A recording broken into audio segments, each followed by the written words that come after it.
और उसी चाबी को आपने दाईं ओर घुमा दिया तो ताला खुल जाएगा।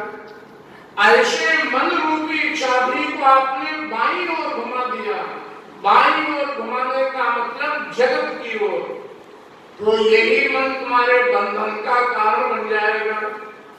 और इसी मन रूपी चाबी को तुमने दाईं ओर अर्थात जगदीश की तरफ घुमा दिया तो यही तुम्हारे मोक्ष का कारण बन जाएगा।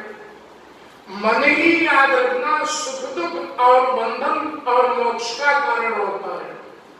एक बार एक आश्रम से दो महात्मा निमंत्रण खाने गए और सेठ जी के घर में गए। सेठ जी ने निमंत्रण खिलाया, भोजन कराया, दक्षिणा दी खूब, और दोनों महात्मा लौट करके अपने गुरु जी के पास आए। लेकिन एक महात्मा बड़े खुश और दूसरे बड़े दुखी। तो गुरु जी ने जो दुखी थे उनको बुलाया, पूछा और कहा बताओ क्या तुमने तुम्हारे भोजन में कोई अंतर किया गया, भेद रखा गया? उन्होंने कहा नहीं नहीं गुरु जी, जो भोजन इनको परोसा गया वही हमको। तो अच्छा क्यों दुखी हो तुम? अब वो सुखी, तुम क्यों दुखी? तो हो सकता है दक्षिणा में कमी हो गई हो, उनको ज्यादा देख दी गई हो और तुम्हें कम मिली हो, इसलिए तुम दुखी हो, वो सुखी है। तो कहा नहीं नहीं गुरु जी, दक्षिणा भी बराबर मिली। तो गुरु जी ने पूछा जो भोजन उनको दिया गया वो तुमको दिया गया, जो दक्षिणा उनको दी गई वो तुमको दी गई, जो मान सम्मान उनको दिया गया वही तुमको दिया गया, तो वो क्यों सुखी और तुम क्यों दुखी हो? तो जो दुखी था उसने कहा महाराज हमने सोचा ये दक्षिणा में भोजन कराने के बाद दक्षिणा में 100 रुपया देगा और उसने 50 रुपया दिए, इसलिए हम दुखी हैं। और जो महात्मा सुखी थे गुरुजी ने उनसे पूछा तुम क्यों सुखी हो? तो उसने कहा गुरुजी हम तो जानते थे कि सेठ बड़ा कंजूस है, 10 रुपये सूत्र नहीं देगा, लेकिन आज उसने 50 दे दिए, इसलिए हम प्रसन्न हो गए। आप बताओ एक जैसा भोजन, एक जैसी दक्षिणा और एक जैसा कपड़ा, लेकिन एक सुखी और एक दुखी क्यों? क्यों दुखी के मन ने ज्यादा आस लगाई कि हमको दक्षिणा ज्यादा मिलेगी और उतने नहीं मिल पाए इसलिए दुखी हो गए। और जो सुखी था वो जानता था कि नंबर 1 का कंजूस है, देगा बहुत कम लेकिन ज्यादा उसने दे दिए। तो बताओ सुख और दुख का कारण मन बना कि नहीं बना? इसलिए सुख और दुख का कारण याद रखना शरीर में मन होता है, मन के द्वारा ही जीव को बंधन होता है और मोक्ष होती है। श्रीमद् भागवत की कथा सज्जनों माताओं बहनों मन को स्वच्छ करती है। लेकिन जन्मांतरे भवेद पुण्यम तदा भागवतम लभेत। कोई आदमी चाहे कि हमारे पास इतना धन बल है, जन बल है, जब चाहेंगे तो भागवत करा लेंगे, लेकिन पैसे से परिवार से भागवत नहीं मिलती है। भगवान की कथा तभी मिलेगी जब आपके कई जन्मों के पुण्य उदय होंगे, भगवान की जब आपके ऊपर कृपा होगी। अति हरि कृपा जाहि पर होई, अपाऊ देया मार्ग सोई। यह गुण साधन ते नहीं होई, अब तुम्हारी कृपा पाव कोई कोई। ये भगवान की कृपा साधनों से नहीं मिलती है, भगवान की कृपा से मिलती है। सुखदेव जी ने जो राजा परीक्षित को भागवत सुनाई, यही कथा संगादिकों ने नारद जी को सुनाई। एक बार नारद जी पृथ्वी पर भ्रमण करते हुए सभी तीर्थों में घूमते घामते जब वृंदावन में पहुंचे तो एक आश्चर्य क्या देखा। एक ईवान स्त्री बड़ी बड़ी करा रही थी और उसी के पास में दो वृद्ध मूर्छित पड़े हुए थे। नारद को उसने अपने पास में बुलाया और नारद ने उस स्त्री से पूछा, तुम कौन हो और ये दोनों वृद्ध व्यक्ति कौन पड़े हुए हैं? उस स्त्री ने कहा, ये दोनों वृद्ध व्यक्ति जो हैं हमारे बेटे हैं और मैं इन दोनों की मां हूं। नारद जी ने कहा, तो आश्चर्य की बात है भाई, लड़कों को जवान होना चाहिए और माता को वृद्ध होना चाहिए, लेकिन लड़के दोनों वृद्ध और माता जवान, तुम कैसी मां हो?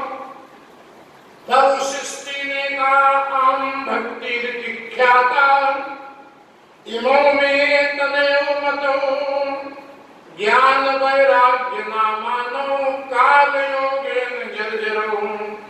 मेरा नाम भक्ति है और ये दोनों लड़के ज्ञान और वैराग्य है। वृंदावन में ज्ञान और वैराग्य तो मूर्छित है, लेकिन भक्ति जो है ये युवान है, जवान है। क्यों? आप वृंदावन में गए होंगे तो देखा होगा वृंदावन में भक्ति तो खूब है। रासलीला में देखो कितना लोग डांस करते हैं, कितना प्रेम से भजन कीर्तन आरती राधे राधे की कीर्तन करते हैं, लेकिन ज्ञान वैराग्य जो है वृंदावन में नहीं है। वृंदावन में लोग क्या करते हैं कि ठाकुर जी की आरती भजन कीर्तन तो खूब करेंगे, लेकिन शाम को जब भोजन करने चलेंगे तो 100-200 ग्राम के भांग का गोला जरूर खा लेंगे। ये वृंदावन की खास ताकत है। अरे ज्यादातर मात्रा में कुछ लोग नहीं होंगे। तो वृंदावन में भक्ति तो है, लेकिन ज्ञान वैराग्य नियम से वहां कुछ नहीं। इसलिए भक्ति जो है ये युवा है और ज्ञान वैराग्य जो है मूर्छित पड़े हुए हैं। नारद ने उन तीनों को उठाने का प्रयास किया। सबसे पहले गीता पाठे मुहुर्मुहु, बार बार गीता का पाठ किया, शंख की ध्वनि की, श्रीमन नारायण का कीर्तन किया, वेद मंत्रों का उच्चारण किया, लेकिन ये तीनों उठ करके बैठते थे, फिर मूर्छित हो जाते थे। तो आकाशवाणी में नारद तुम सत्कर्म करो। अब नारद जी बेचारे और चिंता में पड़ गए। क्या वेद मंत्र कीर्तन शंख गीता का पाठ ये सत्कर्म नहीं है? तो इसी को पूछते हुए नारद ने सारी पृथ्वी पर घूम घूम कर देख करके सभी तीर्थों में जाते हुए बद्रिकाश्रम में पहुंचे। यहाँ सामने से देखा 5 वर्ष के 4 लड़के कीर्तन करते हुए आ रहे हैं। सज्जनों माताओं बहनों ध्यान देना, एक कौन से 4 लड़के हैं? ये ब्रह्मा जी के मानस पुत्र हैं, सनक सनंदन, सनातन और सनत कुमार। और इनकी आयु कितनी? पूर्वे शाम पूर्वजा। ब्रह्मा ने जो सृष्टि की रचना की तो सबसे पहले इनको ही पैदा किए। इतने तो पुराने हैं, लेकिन आज भी इनकी अवस्था 5 वर्ष के बालक के समान दिखाई पड़ती है। और इनके ऊपर बुढ़ापा क्यों नहीं आता है? ये रोगी अस्वस्थ क्यों नहीं होते हैं? हमेशा मुस्कुराते क्यों रहते हैं? क्योंकि इनके मुख से एक मंत्र का हमेशा उच्चारण हुआ करता है। ध्यान देना, भागवत का एक एक शब्द मंत्र है और फिर भी 3 मुख्य मंत्र हैं।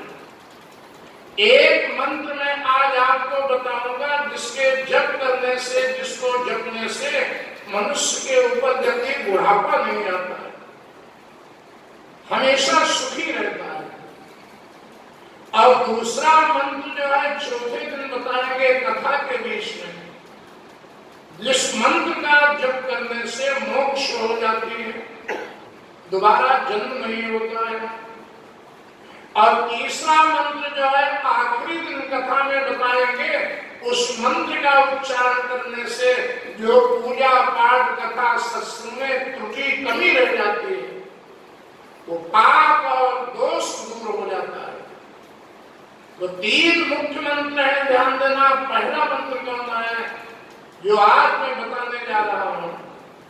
इसको जप करने से जीव हमेशा सुखी रहता है और कभी बुढ़ापा नहीं आता है।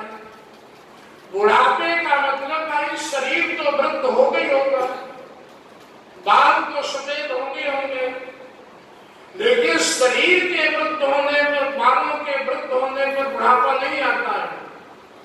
बुढ़ापा तो मन पर आता है। कुछ लोग जवानी में ही बूढ़े हो जाते हैं ना, तो बुढ़ापा जो है मन पर आता है। तो कौन सा मंत्र है? हरि शरण में नित्यम एषां मुखे वचः